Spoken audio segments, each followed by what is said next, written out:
being at home surrounded by food. I know that a lot of people out here are hurting. I recovered from an eating disorder. That, quite honestly, is not okay with me. They want to heal, they want to recover. You may relapse. I want to help you heal your relationship with food for the long term. What time is it happening? So I recommend doing this for a minimum of 3 days. We want to find the common grounds. We have become attached to the lifestyle. Testing 1, 2, you know how I do. Hello, all of my beautiful friends. I want to make a video for a very specific reason because something has been weighing very heavy on my heart, and it hurt. I know that a lot of people out here are hurting, and let me talk about it. Let me break it down. So there's a lot of people out there who are still struggling with eating disorders, and for those of you who know me, know that my past is in the fact that I recovered from an eating disorder that I had for 6 years. And so I preach a lot about body positivity, confidence, loving yourself, loving who you are on my Instagram page. And what's been becoming very apparent to my attention as of lately is that although there are still so many people who are struggling with their relationship with food, body image, and an eating disorder, unfortunately, for a lot of people, it's been getting worse because of quarantine and being at home surrounded by food, not going to work, and feeling like things are getting a little bit out of control. And that, quite honestly, is not okay with me. And I would feel badly not at least trying to do something that could help somebody potentially in moving forward and dealing with this during this hard time. After all, people who are struggling with eating disorders, they want to heal, they want to recover, but they don't always know how, and they don't always have the tools that they need to do so. So in this video, I want to offer my perspective and give you some tools that could help you if you're in a situation where you have a bad relationship with food and you feel like it has gotten worse since quarantine. I also made a series on my YouTube channel called Loving Your Body Through the Holiday Seasons that I highly recommend everybody check out, because it's about how oftentimes we eat more food or we can't control ourselves when the holidays come around. So I'll attach that playlist up here and down below so you can check that out as well. But for this video specifically, I want to give you some tools that you can use, okay? So right before we get into it, my disclaimer will be this. Yes, I'm going to try and share some tools with you that you can use immediately, and most of them you can, but you have to have a long-term approach, okay? You have to understand that there will be times in your recovery when you may relapse, or something may happen that wasn't according to plan. But recovery is never a straightforward line, right? There's different paths and avenues that we may take, and it may be rocky. So I want you to know that this is a long-term approach, and I want to help you heal your relationship with food for the long term, not immediately, because nothing is going to happen overnight, and it's not going to be immediate. So just keep that in mind. Okay, so let's get into it. The first thing that I recommend everybody do if they're struggling with an eating disorder or a bad relationship with food is to keep a food journal. Now, here's what I mean by that.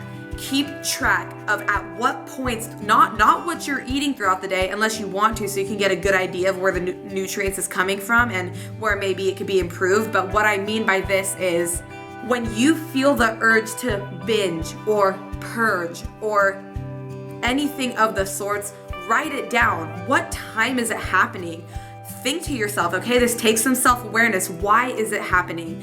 What triggered that feeling? Get really aware and comfortable asking yourself these questions, not in a judgmental manner, but in a curious manner, so you can start to figure out at what times these are happening and what the connection is in the feeling, right? So I recommend doing this for a minimum of 3 days, but preferably longer, until you feel confident in having a good idea of what the common connection is, what the common ground is between these days, okay? So you can even write it down in a journal, write it down in the notes in your phone, and really what you're doing is trying to pinpoint what feelings are provoked, what the connection is between the different days and times when you feel like you're about to binge. We want to find the common ground so we can work with that and then work backwards. Okay, so if you realize that you're stressed out or have a lot of anxiety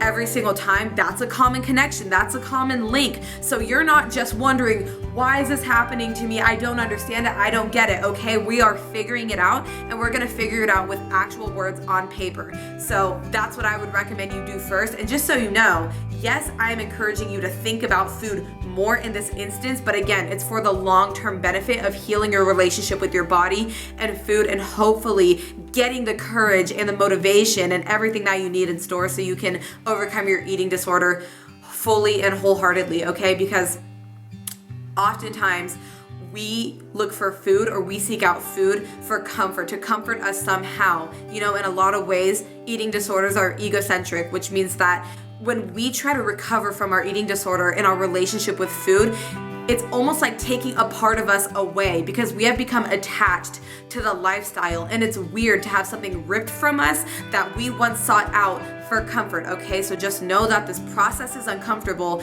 It's not easy, but when we can pinpoint what's triggering it and causing it, we can work with it, okay? So let's get back to the example. I might go off on a tangent or two, but I truly do believe that this information can be valued to those who need it, okay? So if you're stressed out and anxiety, and you realize that you're stressed and have anxiety whenever these feelings come about, then we can take that information and figure out what is causing the true stress in our lives. What is it? What is it? It can be something different for everybody. I can't just sit here and assume what it is for you, but you're gonna have to really get curious with yourself and look at this for yourself and understand that something in your life may be causing you stress or anxiety, or maybe it's not even that, maybe it's something else, but generally speaking, there are feelings that we don't often like to deal with, and so we find other means of comforting us. And you know, for people with eating disorders, it's food. So what's causing you stress? And then you can go about coming up with a plan and coming up with things that are going to help you cope with stress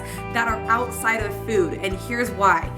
Because you cannot change a bad habit strictly by taking it away. You can't just take away everything and expect your problems to be solved. Okay, Tony Robbins says this too. You need to replace that bad habit, right? If this is the bad habit, you have to replace it with something else so you can still feel whole and you can heal yourself, right? So there's not an emptiness and not something that makes you feel like you need to reach for something else, right? Oftentimes you can't just tell a cigarette smoker to stop smoking cigarettes. They need something to fulfill that urge and that craving. When they're stressed out, they need an alternative route as well. So if you figure out what it is that's causing you the stress, anxiety, unhappiness, discomfort, then you can go about changing it. Okay, so let's talk physically now. I gotta move my position. My foot's not feeling great. Oh, I lost all feeling in my toes. Goodness gracious. Okay. So let's talk about things that you can do physically. Okay.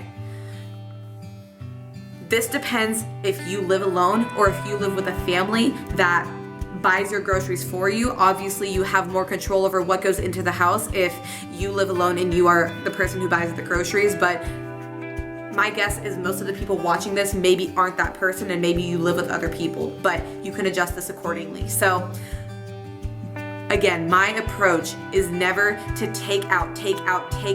If I remove myself from this, but when we're talking about food, generally speaking, I know I keep saying generally speaking, but I don't want to put everybody in the same box, so just know that there's room to switch this up however you want. But when you binge, you're usually not binging on broccoli, and if you are, it's better than binging on a bunch of cupcakes, I suppose, but either way, it's still the same detrimental mindset. So usually you're binging on things that are unhealthy, crunchy, salty, and that have this effect on your brain that makes you crave more and more over time. So rather than taking away all of those good foods that we do love and to an extent nourish our soul, my approach is to crowd out the bad foods.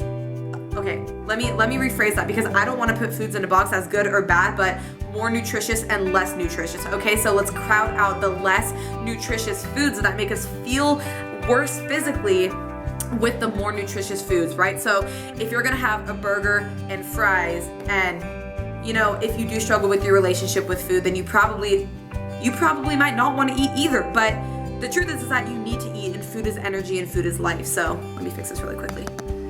So if you're eating a burger and fries, how about we try and adjust our food so that we're getting in more nutrients per food? So why don't we add in a big salad and we eat that first, and then with the rest of the room in our stomachs, or however much we eat after, can go towards the burger and the fries. And I can guarantee you that when you start to switch up the composition of your meals, okay, not volume, you don't have to if you change the composition of your meals to something that is more nutritious, right? So what can we add that's gonna add nutrition to our meals and fill us up more? You know, I like eating big volumes of food as well. So why don't we add in a big salad or a big stir fry to whatever it is that we're eating, so maybe we can crowd out some of the bad. And getting back to my other point, once you do that, I guarantee you, I promise you, that over time your taste buds will change until you really do start to crave the healthier, more nutritious foods, and then all the foods that are less nutritious are just a supplement to that and they make you feel good, right? I believe every food nourishes something. Foods that are more nutritious nourish your body, and foods that are less nutritious are salty snacks or sweet snacks. They nourish our soul, okay? So focus on crowding out the bad food. Oh, gosh, I need to stop saying that. And you should too, because again, every food nourishes something, but try to focus on crowding out the less nutritious foods with the more nutritious foods. And quicker than you might think, your taste buds will start to change. I can assure you that. You just have to make a conscious decision and a conscious effort every single day to work on this, okay? A conscious decision every single day. I know there's gonna be a lot more upfront thoughts about food because you really do have to put in the work in the beginning, but then eventually these good habits that you're building are gonna become a part of your regular everyday routine, okay? They're gonna become a part of who you are, and you're gonna develop these good habits that stick with you. So those would be 2 tips that I would say to start with immediately. And then the third thing and final tip I'm gonna give you in this video, and if you want me to do more after this, if you found this valuable, let me know in the comments below, or like this video and share with somebody who you believe it could bring value to. But the third and final tip I'm gonna give you is this.